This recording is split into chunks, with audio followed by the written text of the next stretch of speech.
Happy birthday to you. Happy birthday, dear Alistar. Happy birthday to you. Good job, bro.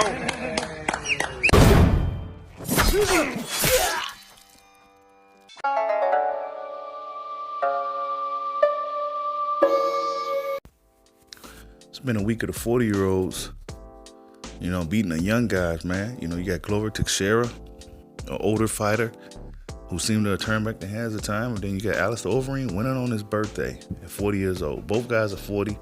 Both guys beat two younger fighters in the same week. Man, boxing had the same thing. The older fighters was just beating these younger guys. Man, gives you a little bit of hope. What's going on, you guys? So I missed the post-fight reaction video because I fell asleep. But I went back and watched the fight because it was only 2 rounds. And it's still surprising to me that Alistar Overeem still has this much left.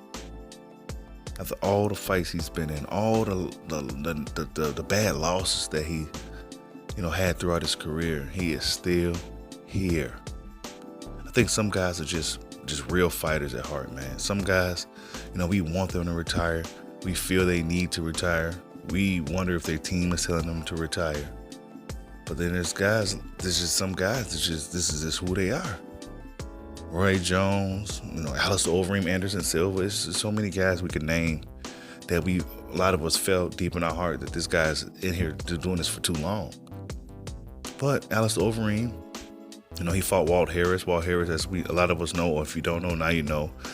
He lost his stepdaughter this last fall, and it's been real rough for him. It was a big search for her. She pretty much was, she was missing, and the unfortunate situation happened. You know what I'm saying? So rest in peace to Anaya Blatchard.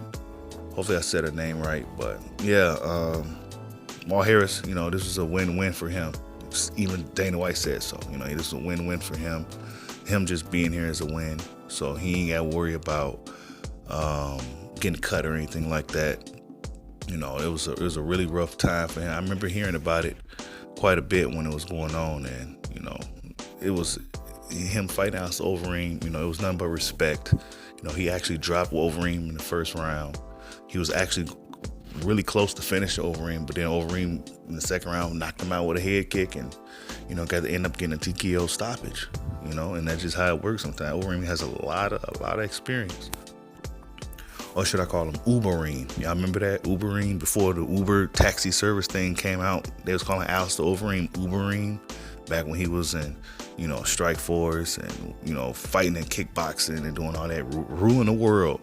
Alistar Overeem was ruling the world, the eastern part of the world, just knocking out everybody, stopping everybody. And as soon as he came to the UFC, he had some success, but it wasn't nearly as it was when he was, before he came to the UFC. And we see this a lot from guys who are perceived to be a top fighter that's outside of the UFC. Then when they get into the UFC, they don't necessarily do as well. Some guys come out of nowhere and do phenomenal, like Israel Adesanya. Some guys come, a lot of hype behind them. They don't do too good. I think the guys with a lot of hype behind them don't typically do well, but the guys who kind of just sneak in under the radar, they end up doing pretty good. But yeah, Alistar Overeem, 40 years old now, man. 40 years old, still out here doing his thing. After his last fight with Rosenstrike, I thought that was it for him.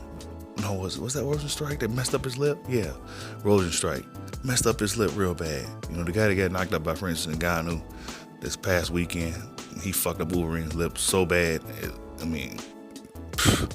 thought he was gonna throw in the towel, but he didn't. He's still here and he's still winning. Alistar Overeem, ladies and gentlemen, like, subscribe, holla at your boy. Peace out.